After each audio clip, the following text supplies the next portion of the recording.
Para esta segunda mesa, o assunto é a Rede Regional de Atenção às Doenças Oncológicas. Nós convidamos a coordenadora da mesa, Silvani Portas, para compor a mesa. E nós vamos... Dados da oficina 1. Apresentação, Sueli Valim. Comentários do COSENS, por Tiago Teixeira, que é o secretário executivo do COSENS e secretário de Saúde de Jundiaí. E indicadores epidemiológicos com o Adeilson Guimarães Ribeiro.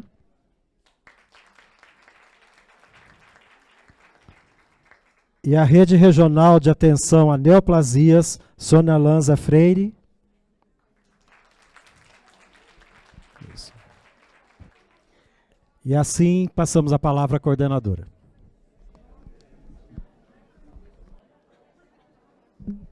Boa tarde. Tá? Boa tarde a todos. Acho que agora estamos um pouco menos animados, porque... depois do almoço, né, dá um pouquinho de sono. Faltou o cafezinho. Bom, nós vamos dar início agora à nossa mesa sobre a nossa rede de oncologia. Ela tem mais ou menos o mesmo formato da de cardiologia, né? É também um outro problema que foi levantado nas oficinas de regionalização. Nós vamos ter também o mesmo tempo, 1h30, no mesmo formato. Inicialmente, a Sueli vai fazer aqui uma apresentação das matrizes que foram desenvolvidas nas oficinas, né, do resultado, e depois nós teremos aqui os dados da epidemiologia do câncer no estado de São Paulo, e, por fim, a doutora Sônia Freire vai apresentar a rede de oncologia no estado, como foi apresentado também a rede de cardiologia, com todos os nossos problemas e as nossas possibilidades. Então, eu vou passar já a palavra para eles e, ao final, nós faremos um comentário que fica melhor, porque senão eu tomo muito tempo deles já de início, né? Pode começar, Sueli, por favor.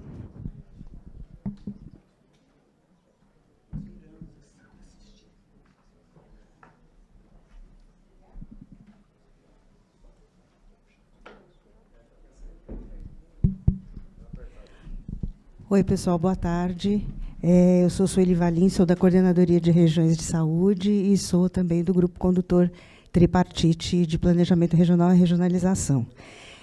Fiz, da mesma forma que fizemos com a Cardio, fiz uma síntese das matrizes 2, que estão em desenvolvimento em todas as regiões, nas 63 regiões do Estado, sendo que dessas 16 regiões priorizaram oncologia.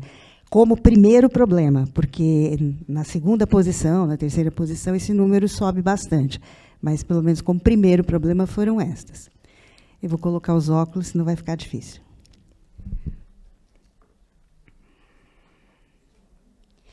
Eu fiz aqui só um resgate rápido do que a gente fez até aqui, né? Então, retomamos o processo de regionalização, que não é novidade no Estado de São Paulo.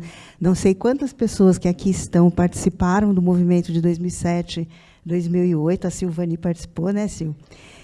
Tem algumas pessoas aqui que são daquela época, de 2007, 2008, quando a gente implantou as 63 regiões, fizemos PPI, tem todo o histórico. Depois, de 2011, 2012, foi a implantação das RAS, né, as Redes Regionalizadas de Atenção à Saúde, que é o espaço da macro-região.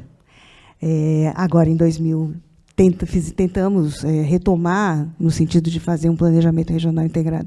Em 2019, 2020, veio a pandemia, a gente teve que parar tudo. Retomamos com o retorno do Renilson para São Paulo, agora em 2023.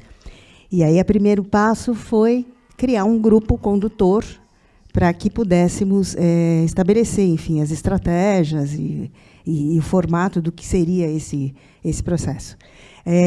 A primeira coisa que a gente fez foi um questionário eletrônico, vocês lembram? Fizemos um questionário eletrônico, todos os municípios preencheram, os DRS preencheram, e vem daí a priorização dos problemas, que depois a gente acabou de ajustar nas oficinas que a gente chama de oficina mãe, que foi aquela primeira oficina que a gente fez entre final de maio e começo de outubro, em todas as RAs, e depois todos os desdobramentos que aconteceram. Lembrando que a gente trabalhou sempre por nível de atenção, então nossas matrizes elas começam na atenção primária, vão parar no transplante, dependendo da linha de cuidado, dependendo do problema que estivermos trabalhando. E aí a gente já partiu para a matriz 2, nós explicamos o problema na oficina, depois, nas regiões, começamos a trabalhar os desdobramentos. Isso gerou um mapa de ações, estratégias, com responsáveis, com prazos para serem cumpridos, e muita coisa já está acontecendo nos territórios. Uma boa parte do que eu vou apresentar aqui está em andamento nos territórios. E aí, graças também a uma coisa muito importante, que foi a ideia da gente de ter mediadores. A gente tem uma duplinha de mediador do Estado e de mediador do COSEMPS, que trabalha em conjunto para apoiar esse processo que está sob coordenação dos DRS. Então, foi só para a gente lembrar essa história, para fazer um gancho aqui, para fazer a apresentação. Essas são as regiões de saúde, eu identifiquei a RAS, são as regiões de saúde que colocaram oncologia como principal problema, e aqui tem 1/3 da população paulista, porque o município de São Paulo inteirinho, com as 5 coordenadorias que compõem o município de São Paulo, as 5 elegeram onco como problema prioritário para iniciar as oficinas. E aqui a gente tem também o DRS de São João da Boa Vista, todas as regiões também escolheram, então vocês veem que tem uma concentração. Espero que isso dialogue com o que vai ser apresentado sobre a rede, porque há uma concentração em alguns territórios de eleição do problema como prioridade. Então, vocês veem que a região de Prudente, né, inteira, que é essa aqui, mas aqui essa aqui o município de São Paulo, aqui essa região que pega o DRS de São João da Boa Vista e pega uma parte de Campinas. Tá? Eu procurei, levantando tudo que foi produzido pelos territórios, criar alguns agrupamentos, assim como a Natália também fez. Eu também procurei agrupar. Então, uma coisa que aparece de forma recorrente são algumas possibilidades de ampliação de alguma maneira. Ampliar a própria cobertura da atenção primária, ampliar ações de prevenção e promoção, ampliar a equipe de atendimento domiciliar, isso apareceu em vários momentos, ampliar as próprias equipes, né, de saúde da família, e apareceu, em algumas situações, a questão da ampliação do horário de atendimento nas UBSs, o que é muito interessante. Tinha até alguns lugares que propunham o desenvolvimento de ações aos sábados, aí para coisas estratégicas, tipo mutirão de vacinação, de orientação com relação a arboviroses. Isso apareceu de uma forma que eu achei bem interessante. E para o município de São Paulo, apareceu essa questão de a atenção primária desenvolver algum tipo de ação, ou, enfim, de articulação, com relação a cuidados paliativos. Que aqui, lembrando que a gente está falando de câncer, né? Estamos falando de oncologia. Da mesma forma como a Nath colocou para a cardio, as questões relacionadas à capacitação, elas também aparecem. Capacitação, estratégia de educação permanente. E aí esses 2 eixos aqui foram bem interessantes. Aprimorar a qualificação dos profissionais para os protocolos de suspeição e encaminhamento adequado, porque a gente viu nas oficinas que ninguém conhece os protocolos. Né? Vão conhecer hoje, a Sônia está falando. Então, isso apareceu de maneira bem forte nas oficinas e apareceu muito nas matrizes. E aprimorar a qualificação dos profissionais para ações de prevenção e promoção e a escuta qualificada, que parece que isso foi se perdendo na atenção primária ao longo dos anos e foi se perdendo também em função da pandemia, que desestruturou muito a atuação da rede de atenção primária. E o financiamento, que apareceu praticamente em todas as matrizes, em todas as regiões, da ampliação da participação do Estado no financiamento da atenção primária, que a gente já deu resposta com o IGM.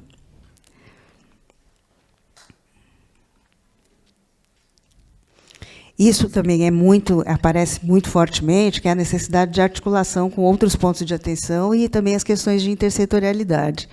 Então, aprimorar a relação com os demais serviços para a garantia da oferta e diagnóstico precoce e a questão da responsabilização do cuidado.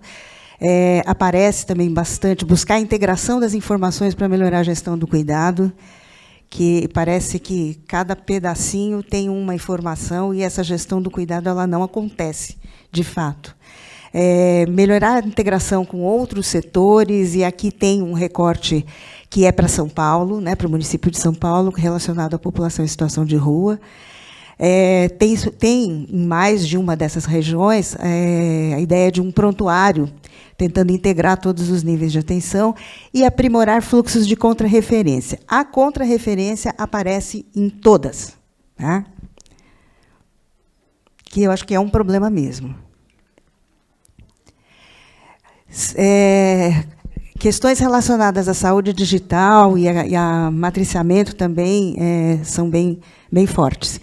Então, implantar ações de teleassistência, ampliar a oferta de teleconsulta, buscar alternativas de matriciamento, envolvendo os AMEs, envolvendo a universidade. A gente teve um exemplo lá de Marília, que houve uma articulação com as universidades para matriciamento, e implantar projetos de saúde digital. Comunicação. Isso é também algo bem frequente. Melhorar a comunicação com os usuários e a comunidade onde a UBS está inserida, porque isso, de alguma maneira, acho que esse elo está mais frágil, de alguma maneira. Ampliar a comunicação e a oferta de ações educativas de prevenção e promoção relacionadas aos fatores de risco para câncer, com respeito às características culturais da região, que eu achei isso bem interessante. Na atenção especial, isso aqui a gente está falando de atenção primária, tá, gente? Eu fiz esses recortes aqui para a atenção primária, agora eu vou fazer os recortes para a atenção especializada. Eu trabalhei a atenção especializada globalmente, não fiz o recorte separando pré-hospitalar, de hospitalar, de ambulatório especializado, eu usei uma outra lógica. Oferta. Aparece ampliação de oferta dos AMEs, de forma que seja adequada ao território onde o AME está instalado. Aparece ampliação de ofertas de apoio diagnóstico, incorporação de medicações e terapias novas, oferta de exames para pacientes internados, acertar isso, o que é para paciente internado, o que é paciente externo.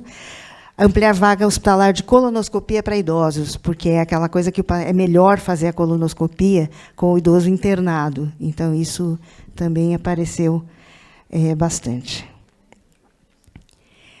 Ampliar rol de medicamentos para tratamento de oncologia, ampliar a oferta de procedimentos de radioquímio, dependendo do território, pode ser uma coisa ou outra, ou ambas, e ampliar a oferta contratualizada de leitos para cuidados paliativos e cuidados prolongados, criar oferta de leitos de retaguarda para casos sociais oncológicos, que é aquele que é mais ou menos a mesma coisa que a questão dos cuidados paliativos. E esses dois últimos itens, eles apareceram praticamente nas 16 regiões, nas matrizes das 16 regiões. Regulação realmente bombou, né? Aparece muito em todas as matrizes. Coordenar a regulação e aumentar a cooperação na regulação, integrar e qualificar as filas, que isso é uma coisa que é uma prioridade de governo, inclusive, essa questão da integração, da articulação e da higienização das filas e acabar com as filas, quer dizer, diminuir as filas. Repactuação de oferta de vagas e de estratégias para a diminuição de perda primária e absenteísmo, porque, em alguns lugares, isso, de fato, é importante. Na própria região do ABC, eu lembro que a gente viu uma vez, no AME de Santo André, tinha uma taxa tinha um absenteísmo para colonoscopia que chegava quase a 50%. Então, alguma coisa a gente está fazendo errado, porque a gente tem demanda, tem a vaga e não consegue fazer com que as duas coisas se juntem e ocorram, né? E aí tem essa questão de ter algo tipo um call center para confirmação de consultas e exames, que também é nessa linha de tentar reduzir especialmente o absenteísmo, porque essa coisa de você agenda, tem que ir lá na unidade para agendar, e aí depois agenda num momento em que a pessoa não pode. Então, tem mesmo que mudar isso. Tem que ter uma forma mais ágil e mais adequada para os agendamentos. Na organização da organização e na gestão da rede, aparece adequar os contratos, que a gente até já falou, que é ter os contratos o mais próximos possíveis do que, de fato, é a demanda do território, ter fóruns de discussão, cumprir as pactuações regionalizadas, isso é meio absurdo, mas aparece desta forma, escrito desta maneira, né? Racionalizar a oferta por meio da integração de serviços municipais e estaduais com protocolos e papéis definidos. Isso é muito importante e apareceu também em praticamente todas as regiões. Ou seja, é algo que a gente tem realmente que enfrentar. Melhorar a oferta regionalizada na rede de urgência, aqui pensando no atendimento pré-hospitalar, possibilitar o uso de telemedicina entre o equipamento solicitante e o hospital para interconsultas em oncologia. Retaguarda e contrarreferência do cuidado do paciente, tentando melhorar a rotatividade dos leitos e a qualidade de vida, né, da pessoa. Qualificar a demanda do paciente de oncologia hospitalar, promover os cuidados paliativos, o acolhimento social e contrarreferência, pactuar e organizar demandas reprimidas de oncologia, identificar causas de absenteísmo, identificar estratégias conjuntas, discutir, padronizar e seguir linhas de cuidado, estabelecendo protocolos em todos os níveis de atenção que agilizem o atendimento e desenvolver o matriciamento para profissionais da atenção primária.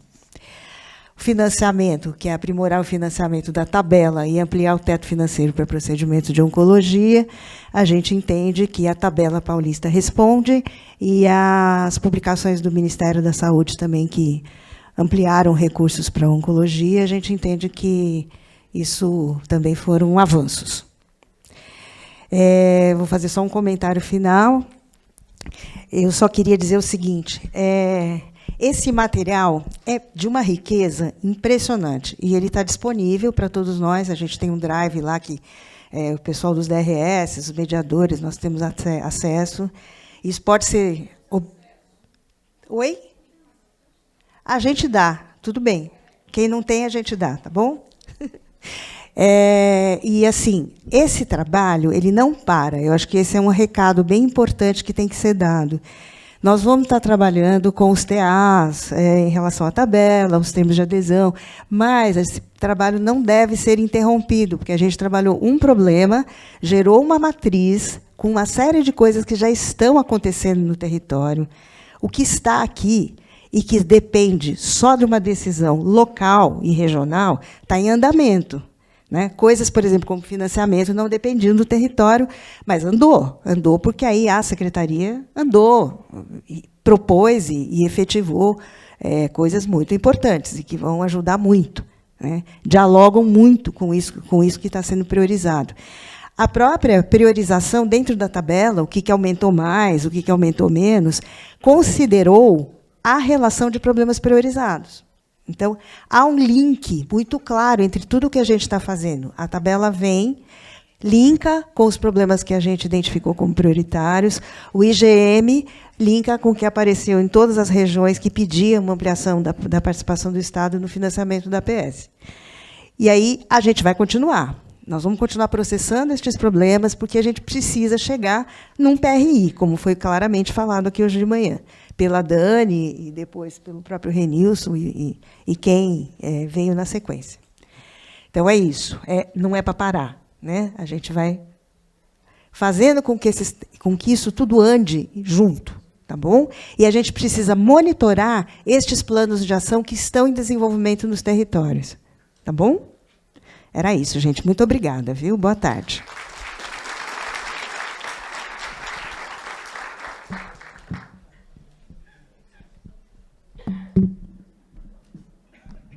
Nós vamos passar agora para o Adeilson Ribeiro, da FOSP, que vai apresentar a situação epidemiológica do câncer em São Paulo. Para mudar o slide,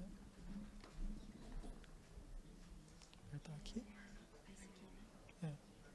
Aperta aqui. Ah, tá. Tudo bem. Tá bom. Boa tarde a todos. Eu vou apresentar agora alguns indicadores epidemiológicos do RHC, do Registro Hospitalar de Câncer da Fundação Oncocentro de São Paulo, e são dados aí da Diretoria Adjunta de Informação e Epidemiologia, que coordena o RHC e também essa produção de informação epidemiológica. Eu queria começar mostrando as funções de um RHC, né?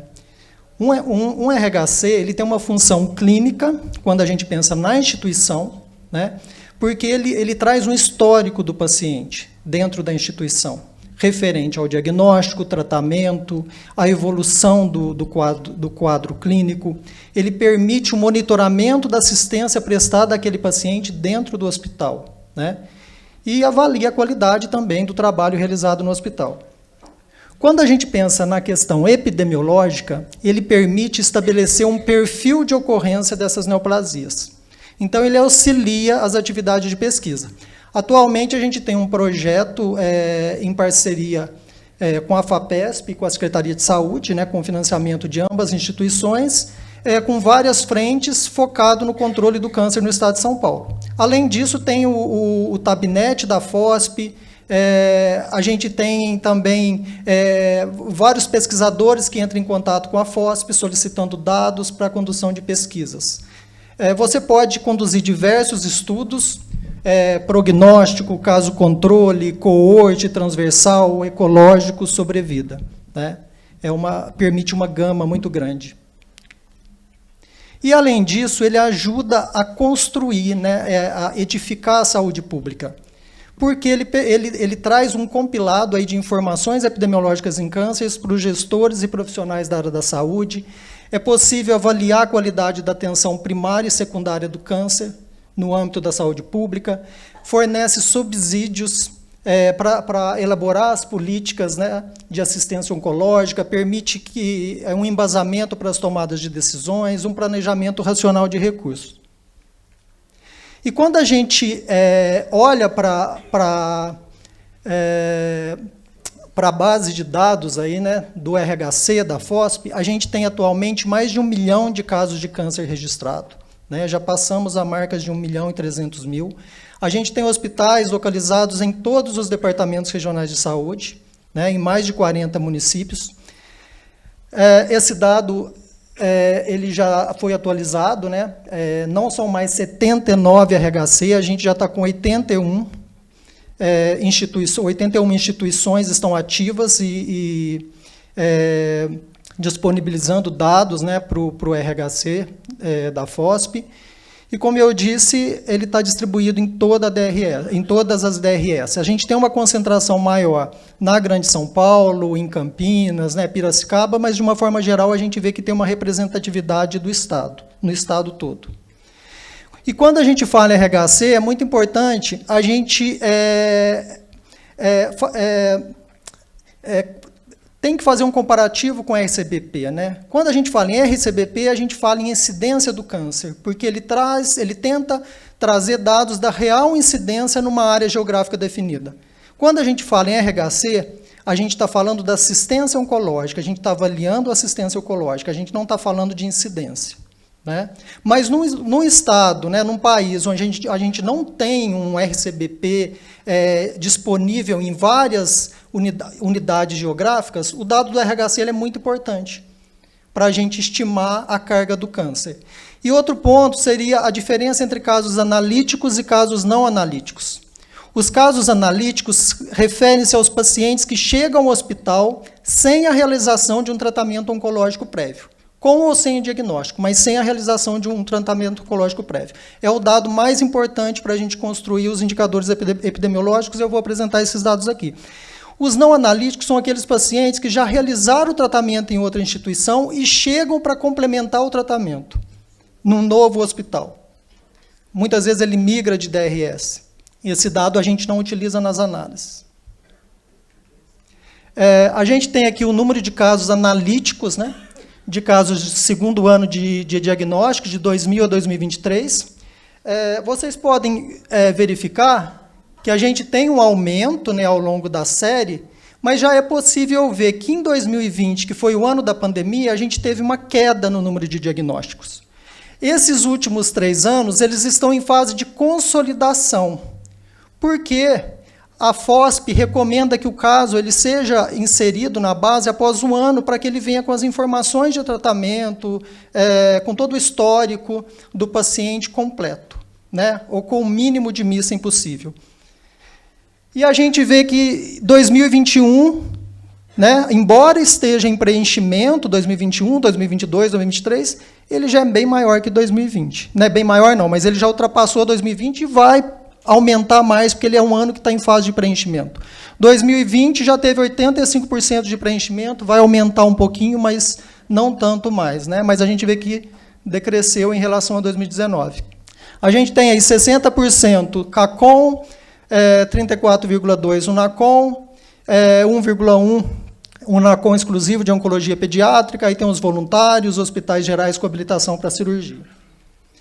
Em relação à distribuição proporcional, né, dos casos por sexo e faixa etária, como é esperado, o câncer é uma doença crônica, né? Ele aumenta a incidência com idade, então, com isso, a gente tem um aumento do diagnóstico e da hospitalização nas faixas etárias, principalmente a partir dos 60 anos. Né? A gente tem aí 30% a 34% para o gênero masculino, feminino 22%, 27%. Mas é possível ver que ele aumenta com a idade, né? A proporção de diagnósticos. Quando a gente olha para a distribuição proporcional dos casos analíticos, né, e aí eu estou mostrando por quinquênio, né, aqui, ó, 2000 a 2005, 2006, 2011, 2012, 2018. O que vocês vão observar? A principal diferença que eu vou destacar. O câncer coloretal, vocês observam que em 2000 a 2005, tanto para homem quanto para mulher, ele está na 4ª posição. E ele vai ganhando posição, e agora ele está, né, nos 2 últimos quinquênios, na 2ª posição.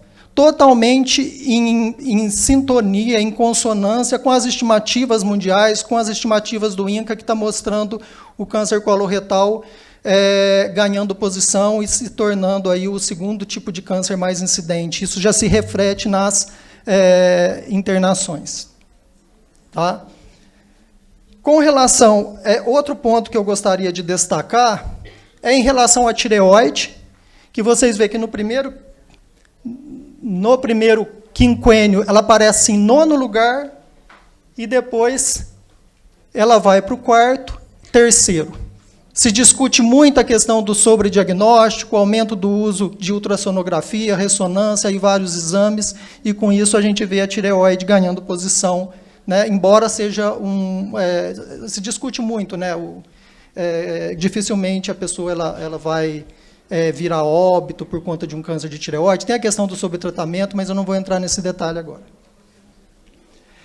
Em relação ao estadiamento clínico, ao diagnóstico, a gente observa que o sexo feminino, entre as mulheres, por conta de ter um histórico maior relacionado à prevenção, né, ida ao ginecologista, rastreamento do câncer de mama, colo do útero, você vê que a proporção de casos para as mulheres ela é maior no estadiamento 1, comparado aos demais, enquanto que para o sexo masculino a gente vê que tem uma alta proporção aqui, né? A proporção do 1 ela não é tão alta, né? Ela é praticamente semelhante ao estadiamento 2 e semelhante ao estadiamento 4. Né? Então, a gente vê que é diferente o perfil do estadiamento comparando os homens e as mulheres.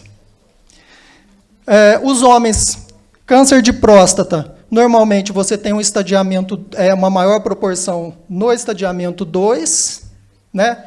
Colo e reto, 2, 3 e 4, a gente nem vê diferença, sendo que é um câncer que a gente sabe que tem uma janela de rastreamento de 10 anos entre o aparecimento de um pólipo e adenoma precoce, adenoma avançado e chegar num câncer. A gente tem uma janela de rastreamento de 10 anos, mas a gente vê aqui que tem muito estadiamento 3 e 4.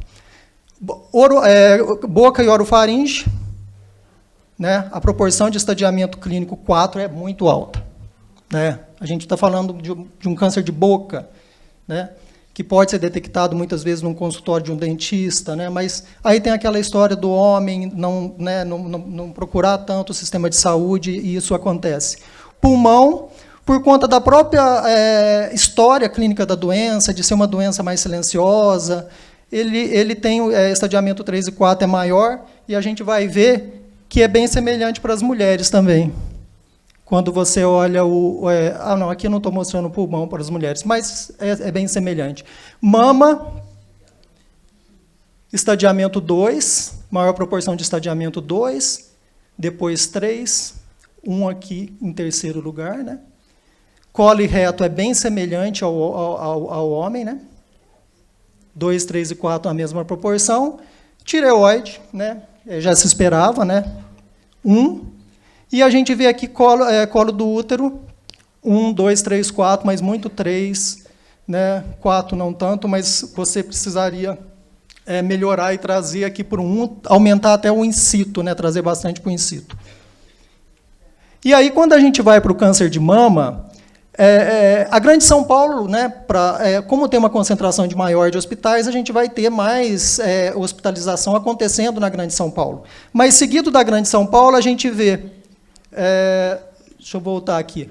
A gente vê aqui, ó, Campinas, né, Piracicaba, Bauru, São José do Rio Preto, Taubaté, como DRS, né, tá por DRS com uma hospitalização maior. Quando você vai para o estadiamento, né, 1 e 2 é o inicial, avançado 3 e 4. No geral, a gente tem ali em torno de 60%, 70% de estadiamento inicial, mas a gente tem algumas DRS, por exemplo, que chega a quase 50%, né, de estadiamento avançado, né? Tá, com relação ao câncer de mama. Para o câncer de próstata, né, você tem a Grande São Paulo, né, como eu disse, é a que tem mais hospitalização, seguida de Bauru, São José do Rio Preto, Campinas e Taubaté. E quando a gente vai olhar no estadiamento, é a mesma coisa. A gente tem ali em torno de 60% a 70% de estadiamento inicial, mas você tem algumas diferenças, né? Você olha para a Franca aqui, você tem 50% de estadiamento inicial, 50% de avançado. Mesmo Barretos, você tem aqui 45%, né, se a gente for olhar aproximadamente, de estadiamento avançado. Para o câncer do colo do útero, né? A gente janeiro verde, a gente está falando agora do câncer do colo do útero, né? Você tem aqui Bauru e Campinas, depois de São Paulo. Aqui é a mesma coisa, mas a gente vê que DRS que tem um programa de rastreamento, que tem uma grande cobertura, o in situ é muito alto, né? Olha para Barretos. O in situ aqui em Barretos é bem alto, né? Mas aí você vem aqui para a Baixada Santista, você vê aqui, ó, o estadiamento avançado, ele é até maior do que o estadiamento inicial, né? Bauru também você tem um in situ maior, né? Então, onde a gente tem um in situ maior, né, o que é esperado, a gente já tem uma redução aí do estadiamento inicial avançado. Mas Taubaté, olha, Taubaté o in situ é baixo, a gente tem também estadiamento avançado mais alto que um pouco mais alto que o estadiamento inicial. Em relação à sobrevida, né, a gente observa aqui para o câncer de mama, câncer de próstata e câncer do colo do útero, né? Você vê que o impacto do estadiamento para a sobrevida, né? Quando é estadiamento inicial, você tem uma sobrevida aí, ó, 2 anos, 3 anos, praticamente 90%, né? E aqui, quando você tem um estadiamento avançado, 5 anos, a gente está falando de 44% para o câncer de mama. Câncer de próstata, a sobrevida é um pouco, ela é melhor, né, por conta da própria história clínica do câncer de próstata, mas você tem um estadiamento alto, maior que 90%, né, há 2 anos, 3 anos, mas quando ele é avançado, ele já cai aqui para em torno de 60% para 4 a 5 anos. Câncer do colo do útero, né, a sobrevida Para o estadiamento inicial, ela fica em torno aí de 93% para menor que 1 ano, 2 anos em torno de 80%, né, e vai diminuindo, né, com o tempo, mas ainda valores altos, em torno de 80%, 70%. Mas para o avançado ela cai bastante, né, 5 anos avançado, 26%. A base do RHC de São Paulo, ela atende os padrões de qualidade, ela tem uma alta qualidade. Se vocês olharem em cima os parâmetros com confirmação microscópica, sem estadiamento, informação sem estadiamento, né? Por exemplo, com confirmação microscópica, o ideal é que seja maior ou igual a 95. Você vê que em todos os anos a gente está acima de 95. Sem estadiamento tem que ser menor do que 10%. A gente tem informação menor. Codificados como neoplasia maligna, SOE, a gente vê que está menor do que 3. Localização primária desconhecida, menor do que 2,5. Como outras localizações, menor do que 2,5. O tempo mediano, né? O intervalo de tempo mediano entre a data da primeira consulta e a data do diagnóstico, para os casos que chegaram sem diagnóstico, sem tratamento, menor do que 30. Então, a gente está vendo aqui os casos analíticos, né? Menor do que 30. E o intervalo mediano de tempo entre a data do diagnóstico e a data de início do tratamento para os casos analíticos de câncer que chegam sem diagnóstico. Ela é menor que 60. Né? Então, a nossa base é uma base de qualidade, é um trabalho que é feito, tem uma consolidação dentro da FOSP, do departamento, é um feedback constante com o contato da FOSP com os registradores, correção de dados, ajustes. Né? Então, é um trabalho em equipe muito grande para a gente ter esse padrão de qualidade. Isso aqui é só para a gente ver por quinquênio, né? Esse intervalo mediano de tempo entre a data da primeira consulta e data do diagnóstico para os casos que chegam sem diagnóstico, sem tratamento, ele aumentou um pouquinho nos quinquênios, mas ele é menor do que 30.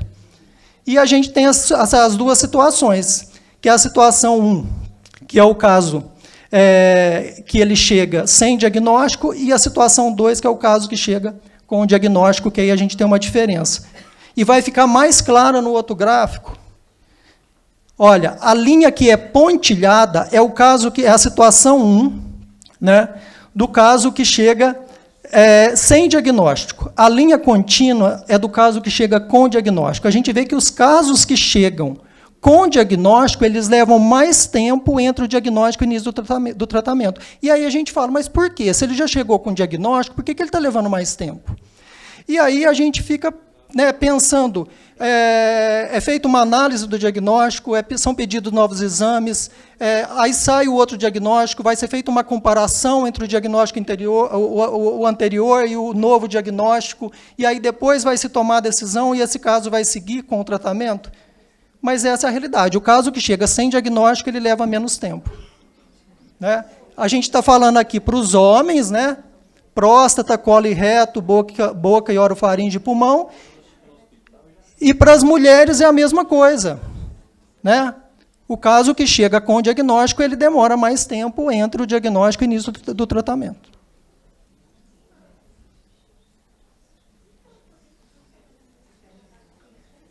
Aqui é só um gráfico mostrando aí os tumores, o tipo de câncer mais frequente para as crianças e adolescentes, que a gente tem aí as leucemias, sistema nervoso central, né? O intervalo de tempo entre o diagnóstico e o início do tratamento para os casos analíticos, né? Que está ficando aí menor do que 30 dias, não, em torno de 35 dias. É só para vocês saberem que a gente também tem essa informação para o câncer pediátrico. A gente produziu, né, começou com uma série de boletins epidemiológicos, né, e a gente produziu o boletim para outubro rosa, novembro azul, dezembro laranja, que é o câncer de pele, né, falou um pouco do câncer de próstata com relação ao novembro azul. Esses boletins, a Marcela Fagundes, que é epidemiologista da FOSP, ela toma frente na produção dos boletins, ela está aqui com a gente, ela é responsável aí pela parte gráfica, né? E a gente acabou de concluir agora o boletim do câncer do colo do útero, Janeiro Verde, a gente soltou hoje esse boletim. Né? Tem uma sequência de boletins que são produzidos de informação, porque o próprio nome da diretoria é Diretoria Adjunta de Informação e Epidemiologia. Então, a gente tem que produzir informação, né, oncológica para o Estado de São Paulo, para dar suporte aos gestores de saúde, à Secretaria de Saúde como um todo, ao Estado como um todo. Então, a gente tem uma sequência de boletins que a gente vai produzindo ao longo do ano, e você, para cada boletim, você disponibiliza, né, para a Secretaria de Saúde, vai para as DRS, né, vai para os hospitais, a gente disponibiliza isso no LinkedIn também, tem uma visibilidade muito grande no LinkedIn, né? O Outubro Rosa, então, por conta do engajamento da campanha, que ela é muito engajada, o boletim, assim, ele teve muitas visualizações, em pouco tempo ele atingiu quase 3.000 visualizações. E aqui a página da FOSP, quem tiver LinkedIn, é FOSP Informação e Epidemiologia. Eu agradeço a atenção de todos. São só alguns dados, né? A gente tem muito mais informação, mas por conta do tempo, que eu acho que eu até excedi um pouco, eu trouxe, a gente fez um compilado de algumas informações que a gente considera mais importante para apresentar para vocês. Obrigado. Obrigada, Deilson, foi ótimo. Agora a doutora Sônia Freire, trabalha na CRS, a maioria já conhece, né? Ela é responsável pelas redes das doenças crônicas, dentre elas a oncologia, então vai apresentar a rede de onco para nós.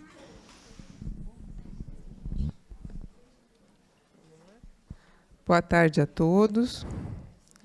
Sônia. Isso.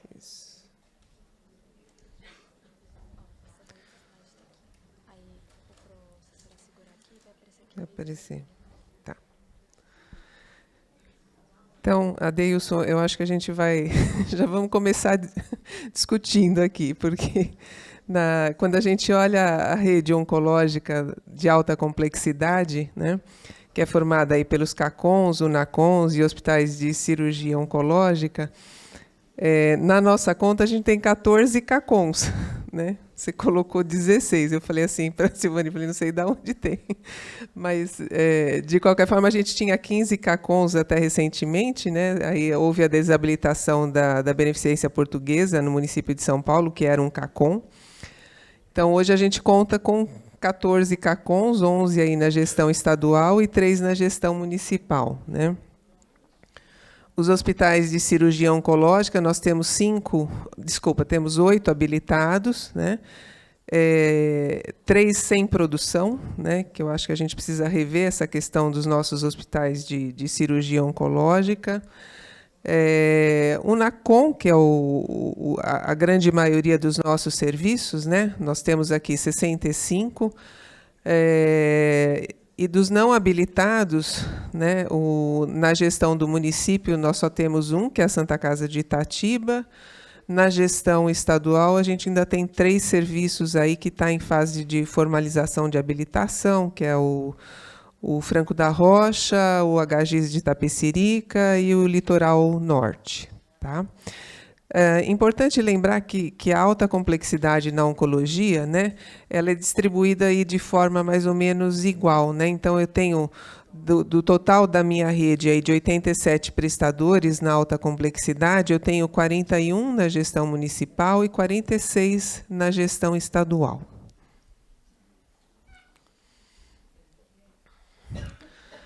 Quando a gente olha para a distribuição desses serviços, né, pelas RAS, né, eu deixei pintado aqui alguns em vermelho, porque as portarias ministeriais, né, na oncologia, elas trabalham com a estimativa, né, de casos novos do INCA, né, e a gente tem aí em torno de 117 mil casos de câncer esperados, casos novos, né? Isso aqui era para 2020, mudou, mas muda muito pouco, tá? Então, se a gente for olhar a necessidade, que é o que as portarias trazem, de um serviço para cada 1.000 casos novos, a gente precisaria de 117 serviços oncológicos, aí pensando que um NACON ou CACON atenda 1.000 casos novos, né? A gente tem que lembrar que no estado de São Paulo a gente tem 3 grandes prestadores oncológicos exclusivos aí, né? O Pio XII de Barretos, o ICESP e o Amaral de Carvalho, que são serviços que, obviamente, não atendem 1.000 casos novos, né? Atendem um múltiplo desses casos, em torno de 4 a 5.000 casos. Tá? Mas, quando a gente olha na nossa rede, né, eu tenho hoje 79 serviços, e aí eu destaquei algumas regiões em que a gente tem realmente vazios assistenciais. Né? Então, quando eu olho lá para RAS 2 Alto Tietê, com quase 3 milhões de habitantes, né, pela proporção, eu precisaria de 8 serviços. Né? Hoje eu tenho 2, né, que é o Guarulhos e o Luzia, né, de Mogi. RAS 4, na verdade, Manancial, né? Só tinha um serviço de cirurgia, agora tem o HGIS, né? Mas precisaria de 3 serviços. RAS 5, que é Rota dos Bandeirantes, né? Tá para ser inaugurado o hospital, né, do Rota dos Bandeirantes, que vai contemplar oncologia, mas que eu não tenho nenhum serviço, nenhum grande prestador oncológico aqui. E olhando para o município de São Paulo, né, com a população que ele tem, o número de casos novos, né, teoricamente eu precisaria aí de 31 serviços, eu tenho 15 hospitais aí entre Unacom e Cacom, 3 de cirurgia. Se a gente considerar aqui um ICESP que vale por 5, né, daria 20, mesmo assim é um déficit muito grande, né, na região aí metropolitana, né. E também tem o inverso, né? Então, por exemplo, eu tenho aqui, né, RAS 10 Marília, que precisaria de 3 serviços e tem 5. RAS 14 Piracicaba precisaria de 4, tem 5. Não tem nenhum CACOM, só tem o NACOM, né? E algumas regiões com uma distribuição mais uniforme, né? Então, a gente vê que a nossa rede de alta complexidade ela não está distribuída, né, de uma maneira uniforme, né, pelo Estado, e que mesmo a gente tendo os nossos grandes prestadores, se a gente fizer vezes 3 aí, né, 3 vezes 5, 15 mais esses 80, né, dá 105. Então, quer dizer, existe um déficit claro de serviços oncológicos no Estado de São Paulo.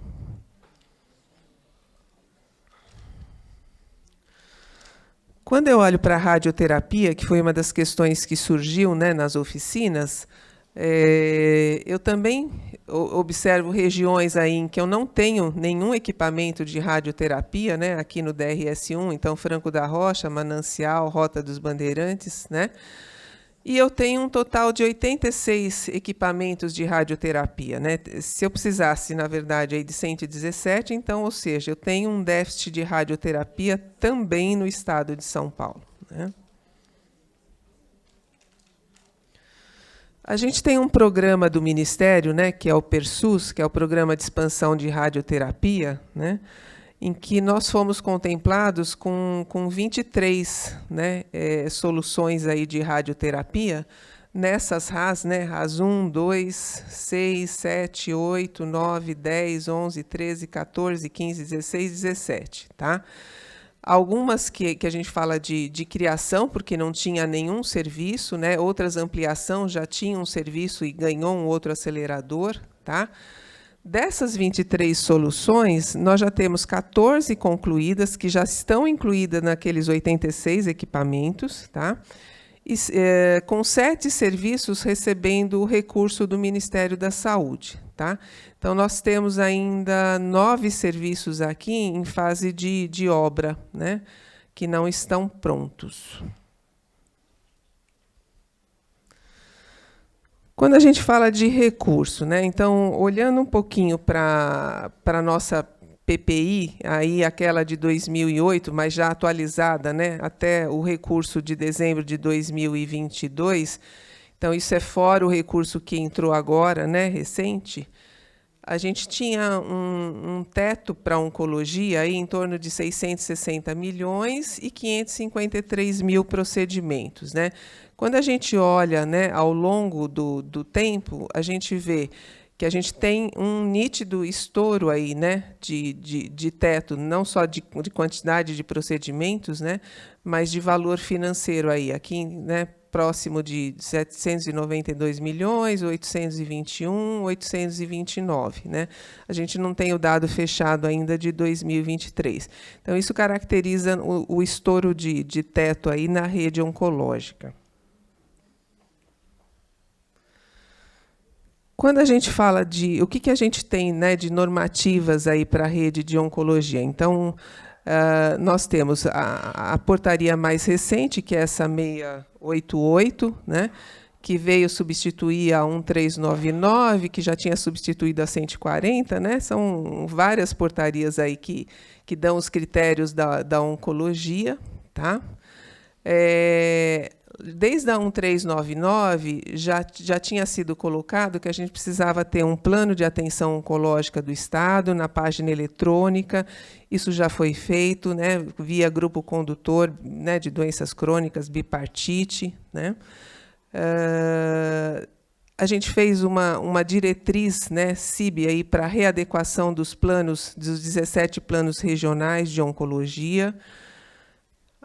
Para mim, o que é mais importante, que é o protocolo de alta suspensão em oncologia, que é a deliberação CIB 53, e o protocolo de acesso à rede de oncologia, que é a CIB 62. Olhando para os parâmetros, né, essa portaria a mais nova aí, que é de agosto, ela não modifica, né, a questão de que a gente teria um serviço habilitado para cada 1.000 casos novos, mas ela traz a possibilidade de flexibilização desse parâmetro, coisa que a gente não tinha em nenhuma portaria anterior, né? Então, eu posso ter um serviço oncológico numa região com para menos de 1.000 casos novos, desde que eu justifique, né, essa necessidade por distância, porque os outros serviços estão hiperlotados, né? Então, eu posso hoje, com essa portaria, propor, né, a habilitação de um serviço que não seja para 1.000 casos novos, que seja, por exemplo, para 500, para 600. E também o contrário, né? Eu posso habilitar um serviço para fazer 2.000, 3.000, 4.000, 5.000, né? Então, isso não existia. Então, esse foi um ganho com essa portaria nova, tá? Essa questão dos parâmetros, né? Então, assim, de cirurgia, onco e rádio, eles não mudaram ao longo do tempo, né? Desde a portaria lá 140, eles permanecem, né? A rádio modificou, porque a rádio antigamente era por campos, né? Eram 43.000 campos, aí passou a ser 600 casos de câncer, 600 procedimentos, porque houve mudança, na verdade, na tabela, aí, na forma de pagar a radioterapia. Para câncer hematológico e na pediatria, a gente só tem o parâmetro, né, que eles consideram aqui de hemopatias malignas, né? Só que, assim, na hemato e na pediatria não são só hemopatias malignas, né? Então, até hoje a Mary veio conversar comigo, né, falando assim, a gente está pensando em abrir um serviço de oncologia pediátrica, onde eu acho parâmetro? Não tem parâmetro, né? Então, na verdade, assim, a gente tem série histórica de produção, né? Mas a portaria não te dá parâmetro nem para oncologia pediátrica e nem para câncer hematológico, tá?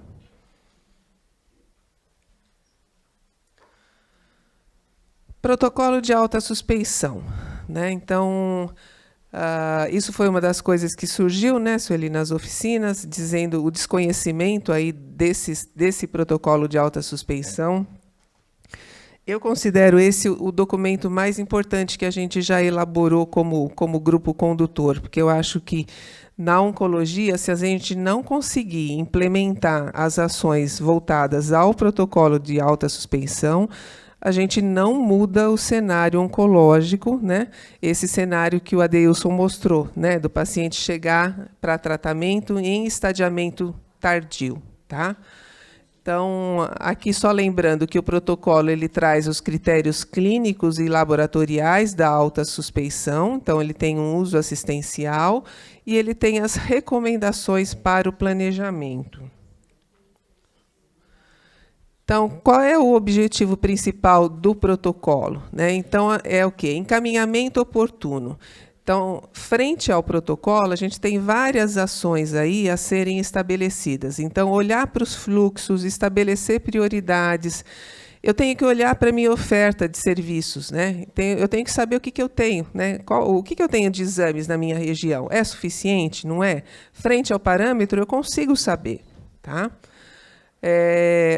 Para mim, a palavra principal é priorização de casos. Eu não posso deixar um paciente com suspeita de câncer na fila de exames como se ele não tivesse uma doença grave, né?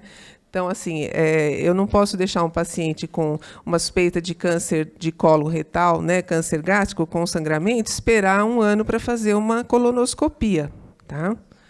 Então, priorização, né?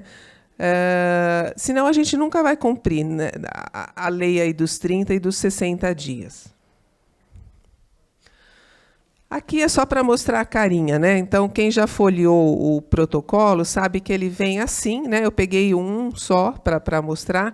Então, aqui, mastologia. Então, ele vem com seus critérios clínicos, né? O suspeita, qual é o exame e a forma de encaminhamento, tá? Então, por isso que a gente fala que ele tem um uso assistencial. Esse protocolo ele precisa urgentemente, né, ser divulgado, então a gente precisa capacitar, divulgar junto aos gestores, articuladores, capacitar os profissionais, não falo capacitar no atendimento, capacitar no protocolo, né, para ele entender o que ele tem que fazer, quais são os próximos passos, tá? E essa é a grande novidade do momento, né, que é a história da navegação, né? Então, assim, o que é navegação? Então, é a gente propor que cada município, né, tenha, óbvio, a depender do tamanho do município, né, não estou falando de um município grande, né, mas municípios menores, você tem que ter essa figura do navegador, que é aquela pessoa que vai acompanhar um caso suspeito de câncer. Então, passou na UBS, tem uma suspeita, né? Vamos olhar para o agendamento, vamos priorizar, vamos passar ele na frente dos outros casos, fez o exame, né? Vamos procurar onde é que a gente consegue agilizar o agendamento desse paciente. Então, se a gente não pegar na mão esses casos de câncer, a gente não muda esse jogo, tá?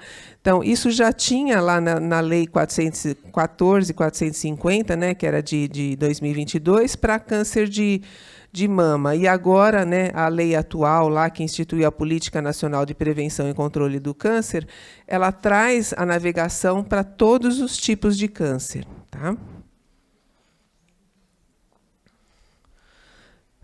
Por que a gente fala que a gente pode usar ele no planejamento, né? Então, assim, se eu tenho uma estimativa de casos que o INCA me dá, né? Se eu sei o número de procedimentos diagnóstico, né, frente a essa estimativa, tanto para rastreamento como para diagnóstico, né, eu consigo sentar e olhar na minha regulação, ver a minha oferta e ver o que eu posso priorizar para esses casos, tá?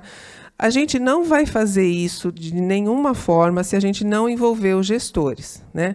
Os gestores têm que estar apropriados e envolvidos para a gente poder desenvolver esse protocolo para que ele seja realmente implantado, senão a gente não consegue virar esse jogo.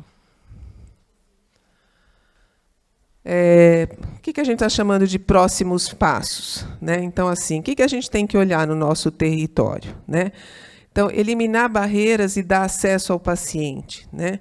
Então, gestão de filas, análise e priorização dos casos suspeitos para os procedimentos diagnósticos.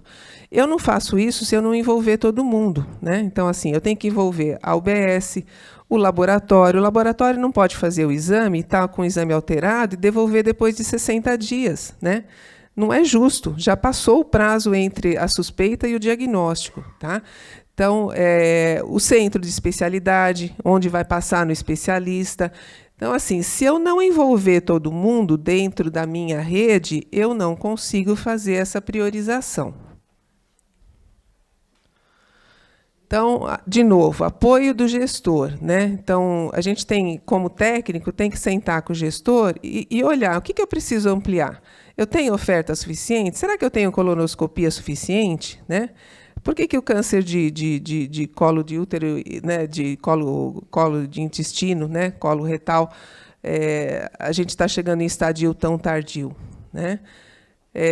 Os prestadores oncológicos têm um papel fundamental nessa rede, né? ele não está lá só para fazer o atendimento do caso de câncer, né? Ele tem o papel de matriciar, capacitar e dar teleconsultoria para a rede básica, né? Então, assim, eu tenho um papel fundamental dos prestadores oncológicos nessa linha de cuidado, tá? A navegação, que, no meu ponto de vista, hoje é fundamental. Se a gente não conseguir implantar essa navegação, a gente não vai evoluir na rede oncológica.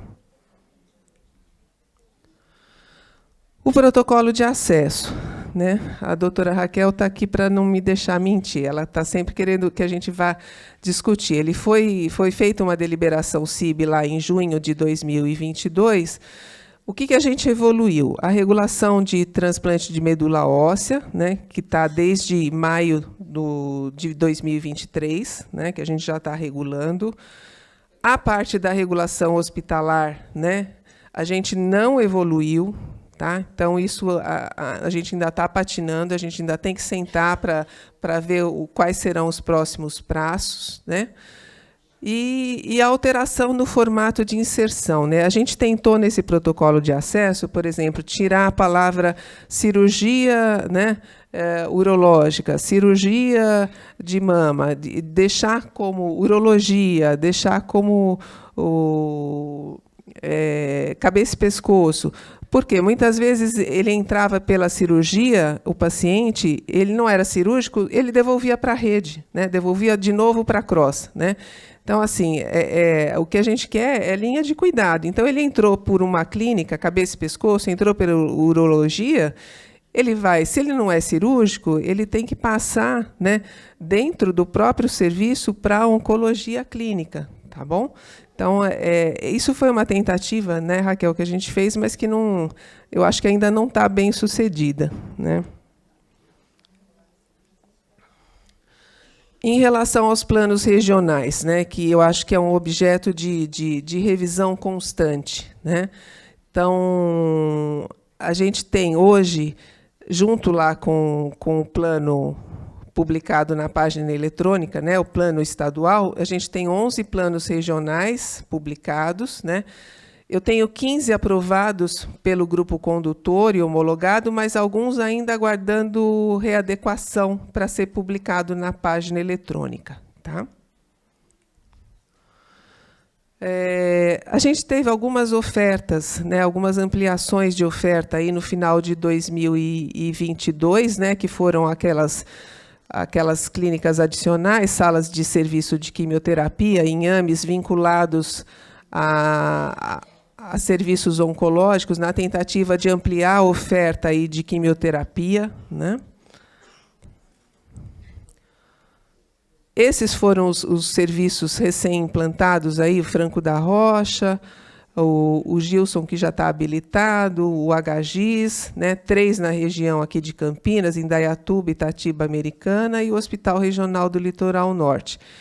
Eu não coloquei aqui, mas vai ter o Hospital, né, Rota dos Bandeirantes aí, que vai ser inaugurado também, mas que não está, é que esses estão funcionando, né? Olhando para a regulação, né, essa é uma questão. Então, assim, eu não tenho, né, utilizando, né, o Ciresp, o Portal Cross, a totalidade dos serviços oncológicos, né? Então, dos que estão na gestão estadual, eu só tenho um que está sem oferta regulada.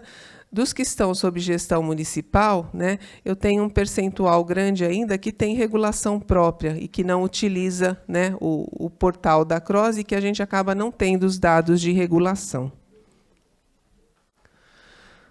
Os recursos, né, que foi o que a Sueli comentou. A gente teve alguns recursos recentes aí na rede oncológica, né?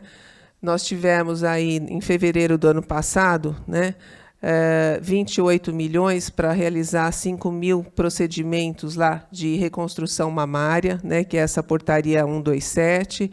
As portarias mais recentes, fruto desses estudos, né, que a gente vem fazendo lá na CRS, né, Alan aí com maestria, em relação ao que a gente tem de déficit, não só de estouro de teto, né, mas o que a gente precisa para alcançar o parâmetro. Então, a gente recebeu recursos aí, 306 milhões que vieram em outubro e depois mais 96 milhões que vieram em novembro. Então, nós precisamos realmente pensar de que forma a gente vai utilizar esses recursos, né, sem ser o que é recomposição de teto, mas na ampliação, olhando para a nossa necessidade. A gente publicou uma deliberação CIB no final do ano, né, em que dá essas normativas aí, né, de que o recurso ele visa a recomposição de teto, né, que a gente tem que olhar para os nossos contratos e convênios para ver o que está contratualizado, se está atendendo os parâmetros da portaria, se ele tem capacidade de ampliar essa oferta ou não, para eu poder alocar o recurso lá. Usar uma parte desse recurso, né, principalmente onde eu tenho estrangulamento aí de diagnóstico, né, remanejar esse recurso entre os gestores, né, a depender, né, de cada região, isso deve ser pactuado, né, obviamente em CIR e em CIB. Esses desafios, eu não participei das oficinas de regionalização, mas eu acho que a Sueli já falou todos eles, né?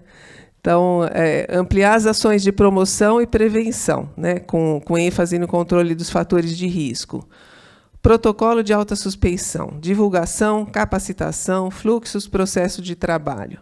Financiamento. Aqui, financiamento, já estou falando até da utilização, de que forma utilizar o recurso que veio, né? O déficit de oferta de radioterapia, isso é uma questão importante, né?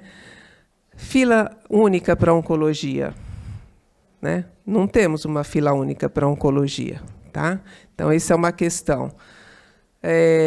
Diminuir o tempo entre a suspeita e o diagnóstico, se a gente não implantar definitivamente o protocolo e se utilizar, a gente não vai conseguir fazer isso. Né? Tempo entre diagnóstico e início do tratamento, fila versus oferta. Né? A gente discutiu várias vezes já, né, com a regulação, a doutora Raquel, de que assim, a gente tem sobra de oferta, né, e tem falta de oferta. Então, assim, sobra o que eu não preciso e falta o que eu preciso. Né? Então, isso é uma coisa que a gente precisa urgentemente colocar a mão nesse vespeiro. Né? Sistema para aferição dos tempos. Então, assim, como é que eu olho se o paciente tem, né, está cumprindo? O Adeilson mostrou, né, o RHC te traz isso como um dado posterior. Mas e como um dado em tempo real? Eu não tenho isso. Né? Então, assim, o painel de oncologia, né, do Ministério da Saúde tem uma série de problemas aí em relação à identificação do usuário pelo cartão master. Né? Nosso sistema de regulação, né, também não é todo paciente que é regulado no Ciresp. Então, o Siscam também não conseguiu evoluir. Então, eu tenho um problema sério de como aferir esses tempos em tempo real para ver se eu estou conseguindo, né, obter os meus objetivos aí. Acho que era isso. Tá bom, obrigada.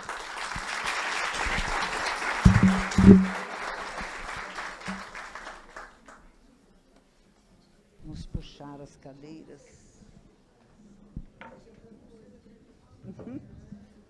Tem mais?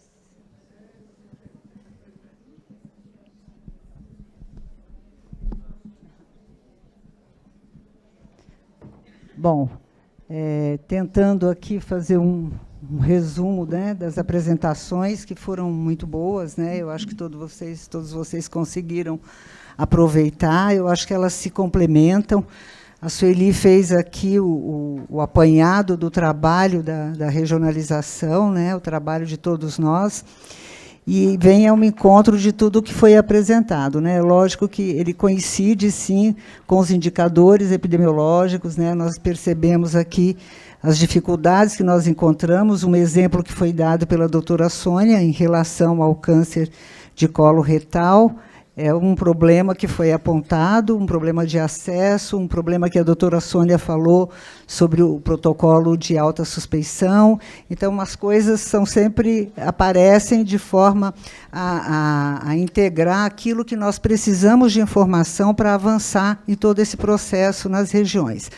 Na oncologia, especificamente, é uma rede que nós temos trabalhado há muito tempo e temos detectado problemas, né, tanto na informação como no financiamento. Batalhamos por um financiamento federal durante anos, e este ano passado, de 2023, conseguimos, né, trazer o recurso federal para, pelo menos, suprir o déficit entre a PPI, que nós tínhamos um físico e um financeiro totalmente deficiente, e os gestores já vinham colocando recursos próprios para conseguir garantir uma assistência que não era ainda adequada, mas com um estouro de teto que, como vocês viram, superava 200 milhões ano.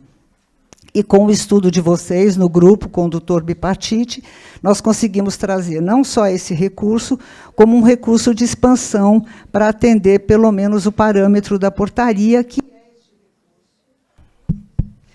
é este recurso que nós precisamos, urgentemente, colocar no contrato do serviço que vai expandir, porque ele veio o ano passado, então nós precisamos fechar isso o mais rápido possível, né, porque ele vai ampliar este acesso. É importante lembrar também, na rede de oncologia, que nós temos problemas muito em regiões, por exemplo, a Grande São Paulo tem um problema bem acentuado, a Sueli mostrou, e na bipartite nós já criamos um grupo de gestão da rede de oncologia para discutir isto mais à frente, junto com o próprio gestor de cada RAS, porque nós precisamos mais dedicadamente a cada prestador, a cada problema, porque as RAS ao entorno do município não têm serviço, né? Nós observamos isso, tanto a RAS de Mananciais como a RAS de Rota não tem, agora teremos, mas até iniciar ainda demora um pouco, então dependem da capital, e nós temos aqui uma tarefa mais que tem que acontecer mais a miúde. Nós vamos ter que fazer reuniões e tentar solucionar o problema aqui da região do município e Grande São Paulo.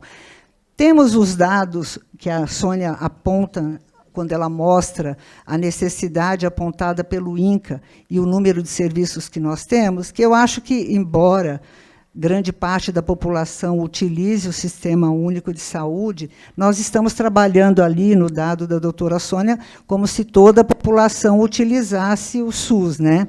Nós temos também, no estado de São Paulo, população coberta por seguro-saúde, embora na oncologia, muitas vezes, eles migrem para o SUS, mas temos que considerar também que existe uma população que não é SUS dependente. Então, ali nós fizemos o dado com a população total, né?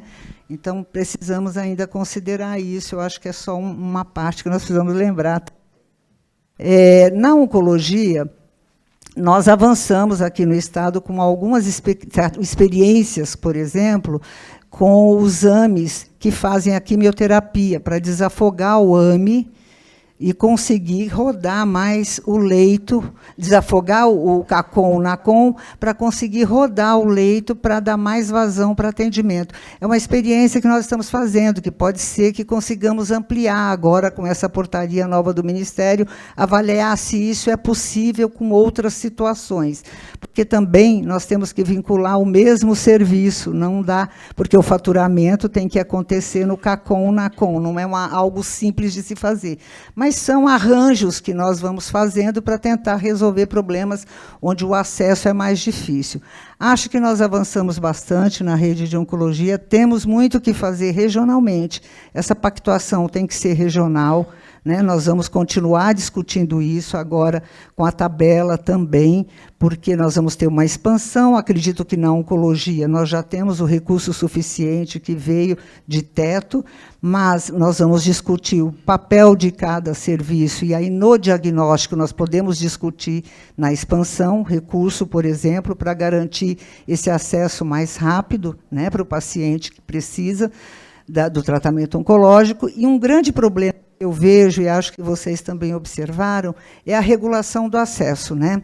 Nós ainda temos uma rede, que é para atender toda a população, e o acesso ele não está regulado de forma integrada, né? Nós temos uma parte que está regulada, uma parte que está regulada pelo gestor, que acho que tem que ser o gestor, é o gestor do prestador, mas nós precisamos integrar essa rede de oncologia? Ela tem que ser regulada, todo o acesso tem que ser regulado de uma única forma, né? A rede de oncologia, todo o acesso da oncologia tem que estar dado numa uma única plataforma, todos têm que visualizar, não dá para ser regulado o que está sob a gestão de um jeito, o que está sob a gestão de outro jeito. Então, nós vamos ter que trabalhar para isso, para conseguir regular todo o acesso à oncologia, de forma integrada, de forma conjunta, mas nós vamos precisar avançar nisso, porque nós precisamos ter a regulação do acesso da oncologia toda em um único local, ou de alguma forma integrada, né? Essa é uma questão importante para se discutir e avançar. Precisamos avançar bastante na questão da capacitação da rede da atenção primária, tudo isso foi colocado. Temos aí a questão da telesaúde, né, da telemedicina, que deve nos ajudar nisso. Colocar todas essas informações que nós tivemos aqui à disposição de todos os gestores, nós precisamos disso. E eu fiquei muito animada com a apresentação da Dani, quando ela coloca que uma das questões que ela observou no levantamento que foi feito é que houve a percepção de todos que, nesse momento, a CIR ela vem acontecendo da forma que tem que acontecer. Foi um resgate do papel da CIR, um resgate da presença do Estado junto aos gestores municipais, uma discussão que há muito não acontecia. Então, eu acho que é um resultado muito interessante nesse processo. Temos muito por fazer ainda. Acho que várias medidas estão acontecendo para nos ajudar a seguir nesse trabalho e ter um resultado positivo. Então, eu não vejo aqui nenhuma dificuldade muito grande que nós não consigamos juntos resolver. Então, eu parabenizo aqui todos que apresentaram, acho que alcançou a expectativa de todos nós. Vou passar agora aqui para o nosso colega do COSEMES, para fazer a fala e as observações dele, e depois nós vamos abrir para vocês. Boa tarde, pessoal. Vamos lá, ânimo, hein, gente? Primeiro, cumprimentar, né, essa oficina, né, feita pela Secretaria Estadual de Saúde, e dar o retorno das oficinas que foram realizadas junto aos municípios, junto às regiões de saúde do Estado de São Paulo. Agradecer o COSEMES por me dar a oportunidade de estar aqui representando vocês. Muita responsabilidade de representar os municípios paulistas. Vocês estão bem, gente? Estão animados? Estamos animados, né? Vamos falar de câncer, né? Bom, acho que o principal desafio que nós temos, né, nessa rede, né, é acesso qualificado em tempo oportuno, ou não é? Eu acho que isso serve para o SUS para tudo, né? Tudo que você fala no SUS, você fala o desafio é acesso qualificado em tempo oportuno. Para tudo a gente pode usar essa frase, né? Mas para o câncer, dá para usar ainda com mais propriedade, não dá? Porque se quem tem câncer tem pressa, o gestor municipal tem mais pressa ainda de resolver o problema do paciente com câncer. A gente tem ou não tem, gente? Tem. Vamos lá responder. A gente tem ou não tem pressa de resolver paciente com câncer?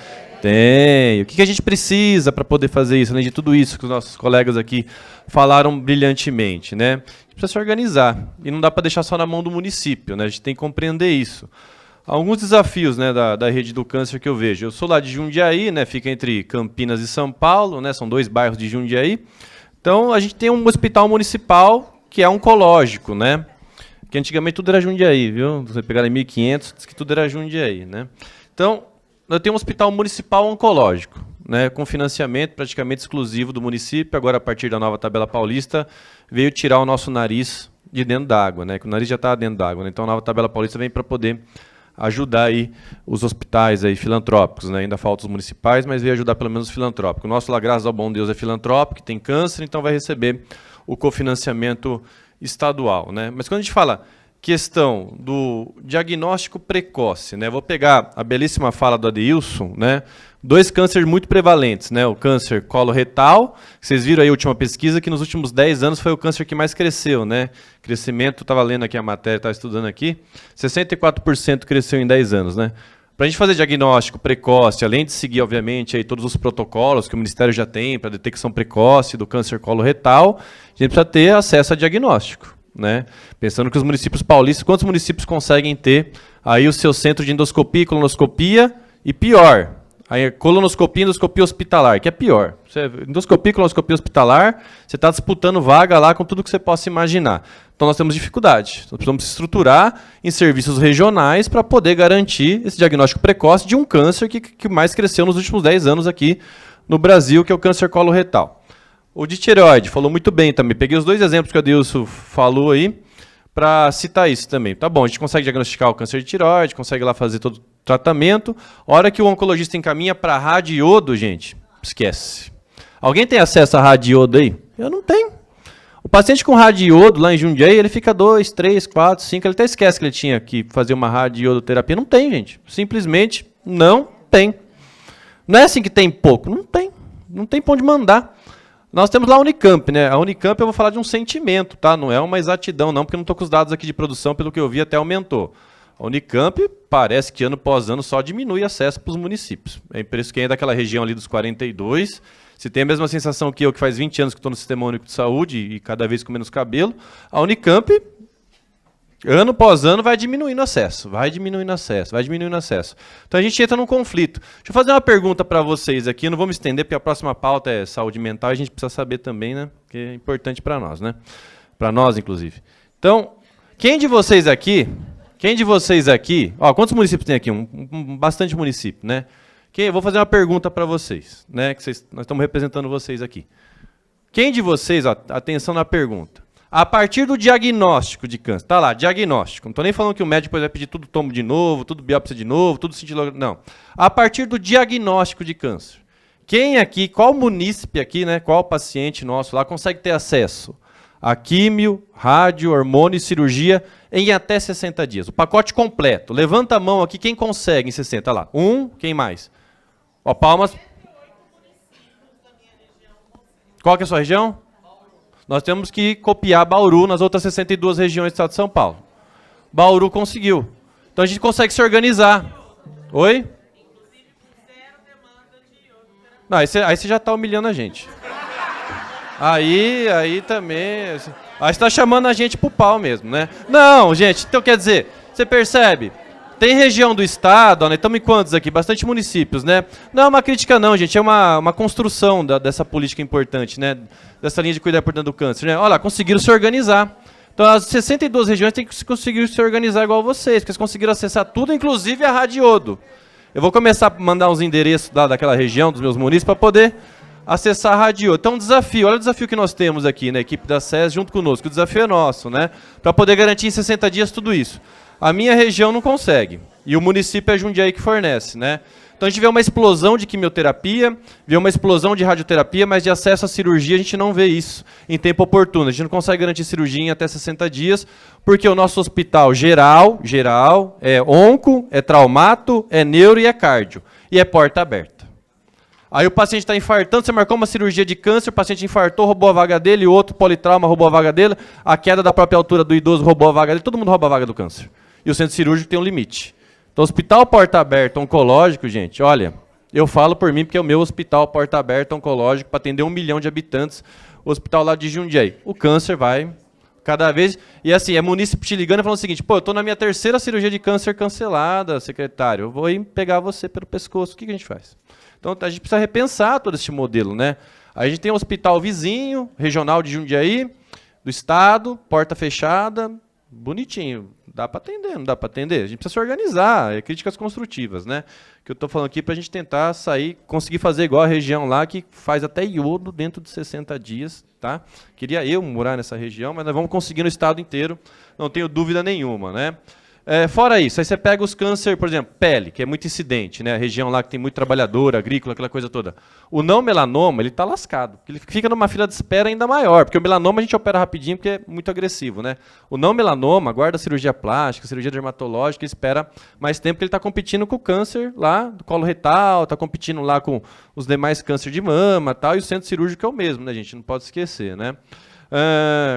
A nossa colega falou, nossa, mas cumprir pactuação regional é absurdo. Não é absurdo não, gente. Quem está no SUS há muito tempo sabe que é difícil cumprir pactuação regional, é ou não é? Porque o município vizinho que vai receber, ele já está superlotado, ele está com déficit orçamentário, ele está com tudo, ele está com a sua porta de emergência caindo. Quando você fala EH aqui, eu falo pelo meu lá, Hospital São Vicente, né? Eu estou dando exemplo do meu porque é o Hospital Municipal Oncológico também. Eu tenho 240 leitos, hoje eu tenho 330 pacientes internados. Como é que eu vou enfiar uma cirurgia de câncer lá? Possível, né? É muito difícil para nós fazer isso, né? A gente precisa falar de terminalidade, paliativo, alas de paliativo, gente. Tem uma questão aí que a gente percebe, também é uma sensação, viu, gente? Que eu escuto muito paciente, né? Porque o secretário de saúde escuta muito paciente, né? Aí fala o seguinte: olha, o paciente que está no estado terminal, né, lá no paliativo, parece que as equipes médicas, de saúde e tal, falam assim, eu já fiz o que tinha que fazer por você. E não é verdade, gente. Esse paciente chora de dor, urra de dor, manda para casa, volta para o hospital, manda para casa. O nosso serviço de atenção domiciliar não dá conta desse paciente. É um negócio para a gente cuidar, porque a gente tem que humanizar ainda mais essa terminalidade, né? A tabela paulista veio para poder dar uma respirada aí para nós, né? Porque se a tabela SUS é um pesadelo, a nacional, a tabela paulista também não é um sonho, né? Mas vem para ajudar muito, a gente tem que lembrar disso, para quem não tinha nada já é bastante coisa, né? E falar de política, só para encerrar minha fala agora, né? Falar de políticas de predição, né, gente? Vocês viram o último IBGE aí? Porque o câncer está relacionado, obviamente, à idade e obesidade, né? Vocês viram isso? Estou errado, Adeilson? Estou certo, não estou? Obesidade cada vez mais, você viu? Eu estudei para vir aqui, gente. Então, quer dizer, aí a gente viu o último IBGE, o que está acontecendo com o brasileiro? Está vivendo mais, não está? Vocês viram o último estudo do Sistema de Vigilância Alimentar do Ministério da Saúde, que ele falou para nós? Ele falou que a obesidade, nos últimos 15 anos, subiu de 23% para 43% dos brasileiros. Então, o que a gente vai ter, gente? Daqui de 2030, 2040, 2050? Velho gordo. É isso que a gente vai ter se a gente não atuar com política de predição agora. Eu mesmo já estou fazendo personal desde quando eu vi o último IBGE. E tem um ponto também que eu acho que é importante. Você me permite destacar Hoje tem, inclusive. Um ponto importante é o aumento, né, o consumo crescente de alimentos ultraprocessados, e a gente já tem estudos, né, conduzidos aí pela Agência Internacional de Pesquisa em Câncer, por outras instituições parceiras de pesquisa, já mostrando aí uma associação entre o aumento do consumo de ultraprocessado e a incidência de alguns tipos de câncer, né? Isso associado com a obesidade, com o sedentarismo, né, e outros, né, fatores de risco já são estabelecidos, né, como o tabagismo, por exemplo. A gente tem um cenário aí um pouco complicado, né? E aí, complementando, que política de predição a gente está fazendo na atenção primária lá no nosso município, nossas equipes da família, nossos NASF, nossa turma lá, né? Que movimento a gente está fazendo com as escolas, né? Porque lá em Jundiaí nós fizemos uma pesquisa, 30% das criancinhas com sobrepeso e obesidade. O que eu estou fazendo na escola? Atividade física, acompanhamento nutricional, mudar cardápio de escola, colocar essa criançada para se mexer. Jundiaí é conhecido como cidade das crianças, né? Então é menos tela e mais céu. Quem tem filho como eu, tenho 2, um de 8, um de 10, é difícil competir com esse negócio aqui. Como é que a gente faz as crianças se mexerem? Então tem que ter toda uma prática de predição, porque senão o nosso caminho do Brasil é ter população cada vez mais velha, mais gorda, aí não há rede de oncologia que vai sustentar tudo isso. Terminei minha fala e só queria falar que o planejamento regional integrado, né? O óbvio precisa ser falado. Ele tem uma única função. Se não tiver essa função, não tem por que a gente estar aqui gastando tanta energia, né? Eu tenho certeza que ele terá essa função, que é o quê? Garantir acesso qualificado em tempo oportuno para tudo, não só para o câncer. Obrigado, viu, gente? Fica à disposição.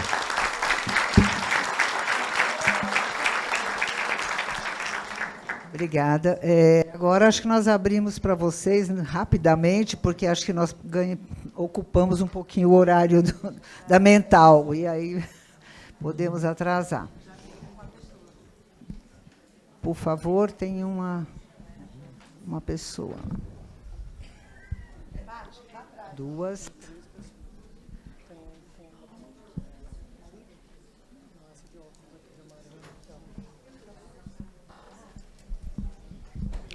Boa tarde. Pode falar. Eu ia só acrescentar na fala dele que sai uma portaria do Ministério agora, dando mais complexidade à atenção domiciliar. Então, pode ser que a gente consiga resolver algumas coisas com esta portaria nova do Ministério, que ela deve ter um período aí implementada. E os HPPs que nós precisamos discutir regionalmente, né? Pode falar, por favor, desculpa. Chegou o microfone lá? Ah, tá. Depois ele lá, por favor. Não temos ainda esse privilégio. Boa tarde, eu sou Paulo, sou do município de Guarulhos, Barras Doce. parabéns aí pela explanação e apresentação dos dados, foram bem assertivos, e é o que a gente, enquanto dado epidemiológico, temos que fazer uma análise e o devido planejamento para operacionalizar, né, as políticas públicas no município. Eu queria falar de uma questão mais prática, né, quando a gente fala do protocolo de acesso, então da CIB 62, pensando que eu trabalho na Central de Regulação do município e vejo a questão da regulação ambulatorial, os pacientes oncológicos e o acesso através da rede de Bicamargo. Mas também eu trabalho nessa mesma regulação, eu vejo a regulação de urgência. E aí o meu grande nó, digamos, nesse momento, um ano depois, ou quase 2, da CIB 62, é a questão da absorção dos pacientes que estão em ambiente hospitalar, né, que entraram por uma questão de urgência e constatou-se que é um caso oncológico, porém não tem condições de alta. Só uma consideração, né, para ver, talvez os senhores já até perceberam isso e vão resolver um pouquinho esse detalhe, é a questão para dentro do Ciresp, do módulo de urgência. Toda vez que a gente sobe um caso que é oncológico, precisa de avaliação ou dar algum segmento em que não tem condições de alta, muitas vezes o CROSS, o regulador estadual, ele me fecha essa ficha, né? E aí eu não sei o que fazer com esse paciente, sendo que eu, enquanto município, não tenho recurso. Daí a gente persiste e coloca lá, ó, de acordo com o protocolo de acesso, CIB 62, estamos retomando esse caso e subindo para o Estado. Então, o detalhe que eu queria colocar aqui, além dessa problemática que vocês já colocaram, né, já fizeram um diagnóstico, tem um problema na questão da hospitalar, é a questão da ficha oncológica, ter a ficha específica dentro do módulo de urgência no Ciresp. Obrigado. O que o Paulo de Guarulhos, né? Guarulhos falou, inclusive era o que eu ia falar também, essa questão observando que nos últimos tempos a entrada por pronto-socorro de várias situações oncológicas que depois acaba furando a fila, né? Porque você não está mais naquela fila. O secretário, você me assustou lá, Jundiaí, não é assim, hein? Eu moro lá, hein? Outra situação que... não, é bom. Outra situação que eu observo, Silvani, que eu sinto falta do custo. Quanto custa esse paciente? As entidades elas não são muito iguais, né? Mesmo que ela não faça o mesmo tipo de atendimento, mas eu gostaria da gente ter um parâmetro, sabe, para a questão de recurso, porque realmente a recomposição de teto que foi feito pela equipe da CRS, fantástico, acho que agora nós vamos começar a ter algum efeito, né? Tanto da ampliação como tem alguma parte da manutenção, né, que era só recomposição, e tem a tabela também que vai ter um recurso. A gente andou fazendo uns cálculos aí. E o que eu sinto às vezes que algum tipo sobra mama, GO e criança, graças a Deus, né? Sobra vaga, e falta pele, uro assim, estourado, né? E a gente não está vendo muitos serviços para ampliar. Isso que dá um pouco de receio. Quem vai ampliar? Esse planejamento a gente teria que talvez começar a fazer já, né? Porque não adianta ter o dinheiro e não ter quem faça o atendimento. Tá? Essa questão da rádio, eu acho que dá para resolver fácil, na minha cabeça, viu? Não sei. Eu acho que é uma questão física que é possível resolver.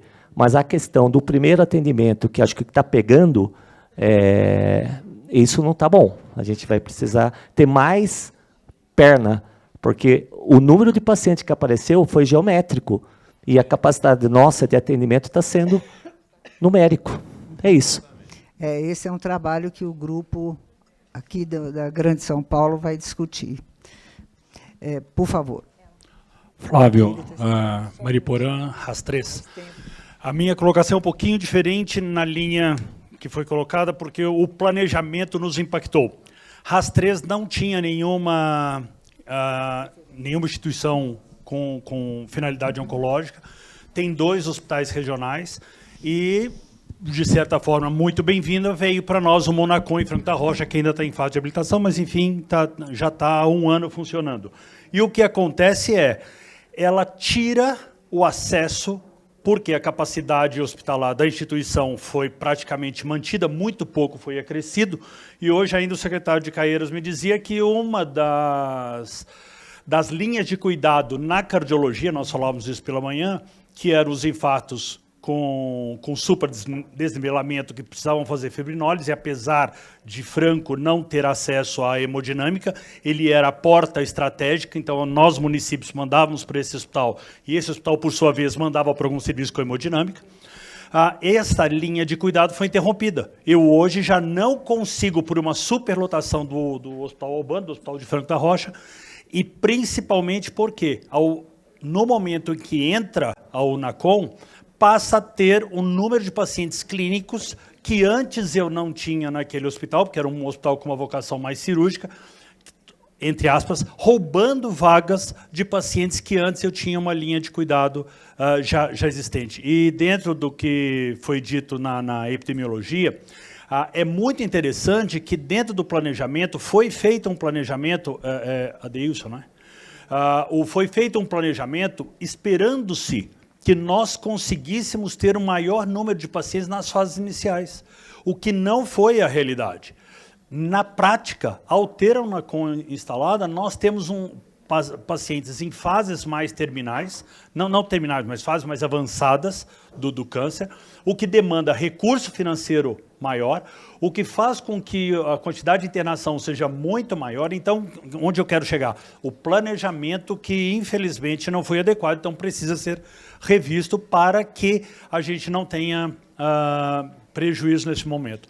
Nós temos uma dificuldade grande também nas fases iniciais, quando nós temos a suspeição do câncer em pacientes clínicos, porque à medida que só é uma suspeição, não de alta suspeição, mas nós temos lá um emagrecimento, um paciente com uma queixa dispéptica que valeria a pena investigar, esse paciente entra num momento, numa disputa de vagas que ele não vai encontrar.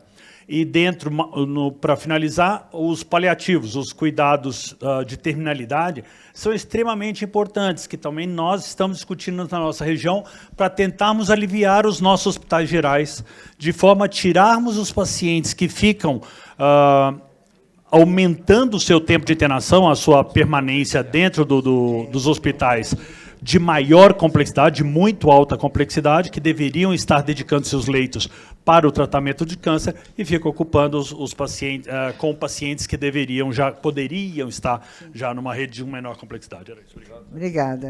Tudo isso que ele coloca é muito importante. Eu acho que é um processo, na revisão da rede, nós vamos ter que identificar tudo isso, definir perfis de serviços de prestadores.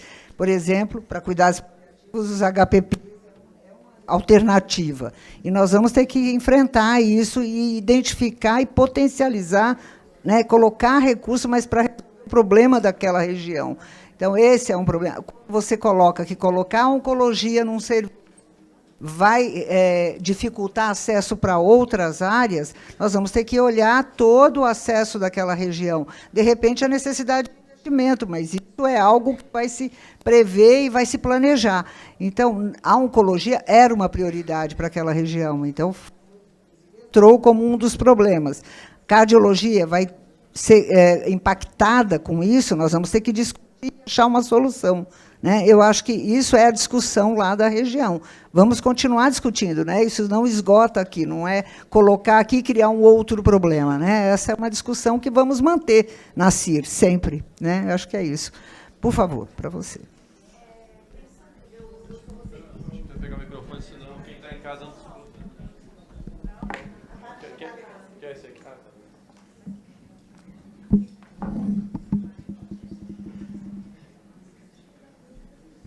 Bom, eu sou Roseli, eu estou articuladora da atenção básica na Baixada Santista, né, que nós temos 9 municípios. Pensando um pouquinho na promoção e na prevenção, eu queria perguntar para o Adeilson, nós fizemos o ano retrasado, fizemos o ano passado, a capacitação dos profissionais de atenção primária que colhem o citopatológico. E foi levantado um problema em relação aos laboratórios. A FOSP, ela faz a avaliação dessas amostras.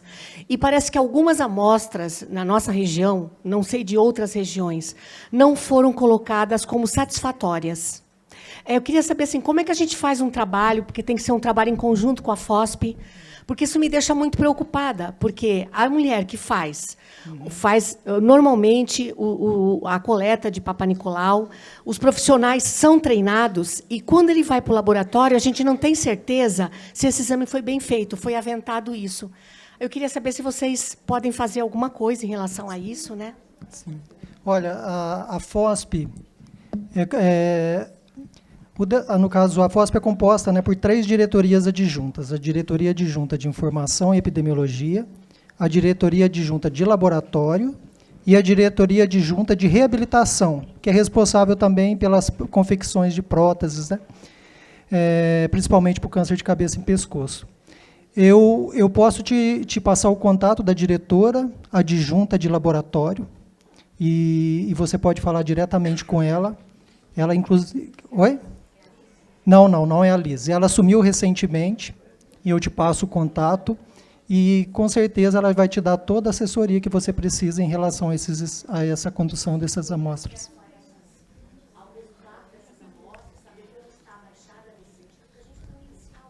Sim. Certo.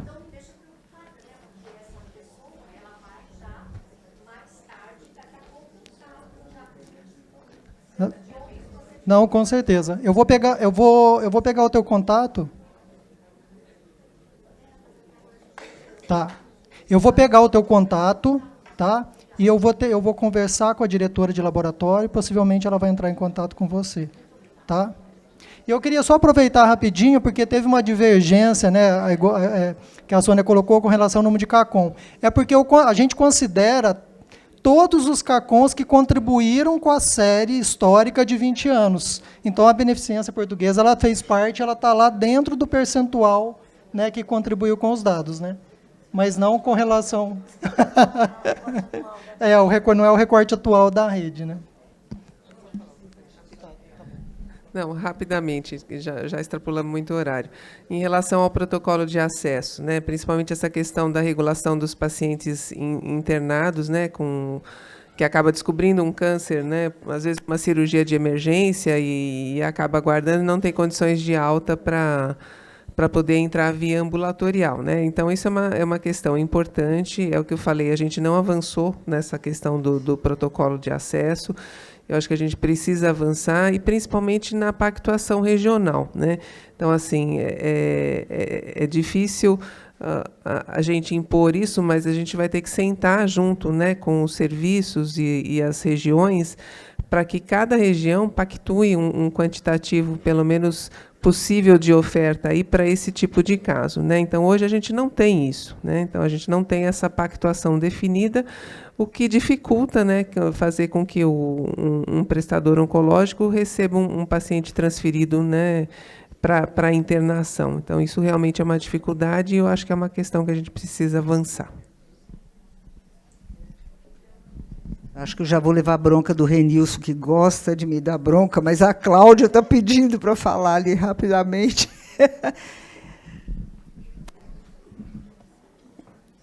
Não, é só, acho que, complementar, porque toda essa discussão ela é muito rica, porque a gente ouve quem está lá na ponta, que está aqui nesse momento representando todas as oficinas que ocorreram, e a gente tem participado, então, de algum modo, a gente está acompanhando esse processo, né?